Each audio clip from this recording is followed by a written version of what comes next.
بسم اللہ الرحمن الرحیم۔ السلام علیکم ورحمۃ اللہ وبرکاتہ۔ ناظرین، آئیے جدید عربی زبان سیکھیں کہ 24ویں کلپ کے ساتھ آپ حضرات کی خدمت میں حاضر ہوں۔ ایک جملہ ہے، ایک عنوان ہے، بکین تحث مانیلا على التعاون لتهدئة التوتر في بحر الصین الجنوبی۔ بکین بیجنگ کو کہتے ہیں اور بیجنگ چین کا دارالحکومت ہے۔ تحث، حث یحث کے معنی آمادہ کرنا، ابھارنا، تیار کرنا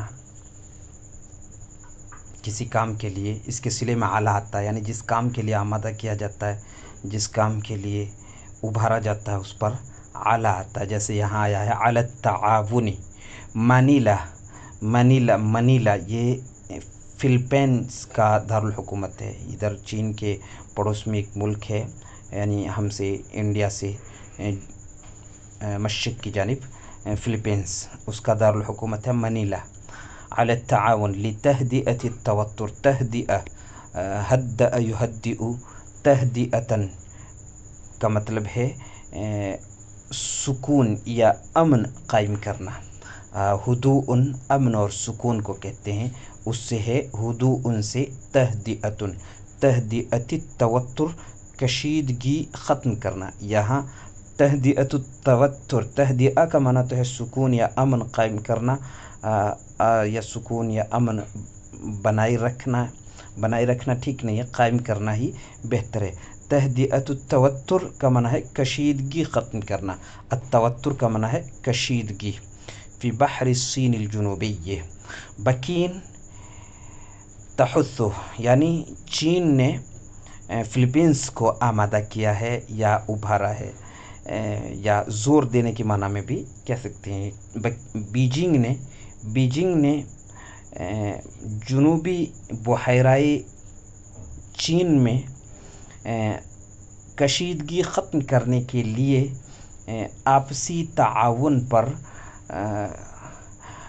منیلا کو آمادہ کیا ہے یا ابھارا ہے یا زور دیا، یہ بھی کہہ سکتے ہیں۔ بیجنگ نے منیلا پر جنوبی بحیرۂ چین میں کشیدگی ختم کرنے کے لیے آپسی تعاون پر یا آپسی تعاون کرنے پر زور دیا ہے۔ یہ تحث کا ترجمہ زور دیا ہے بھی کہہ سکتے ہیں، لیکن آمادہ کرنا یا ابھارنا یہ زیادہ بہتر ترجمہ ہوتا ہے اس کا۔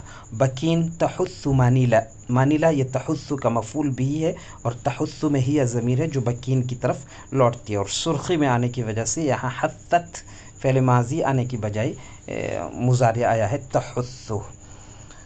تو ترجمہ ایک مرتبہ پھر دیکھ لیں۔ بکین تحث مانیلا علی التعاون لتهدئة التوتر فی بحر الصین الجنوبی۔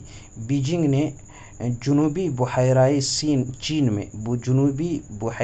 چین میں کشیدگی ختم کرنے کے لیے آپسی تعاون پر منیلا کو آمادہ کیا یا منیلا پر زور دیا، یہ بھی کہہ سکتے ہیں۔ تو یہ ترجمہ ہو گیا۔ کلمات جو نئے آئے ہیں انہیں سمجھیں، اچھی طرح یاد کریں۔ السلام علیکم ورحمۃ اللہ وبرکاتہ۔ میں نصیر الدین قاسمی، خادم ادارہ مرکز المعارف، جودھ پور، راجستھان۔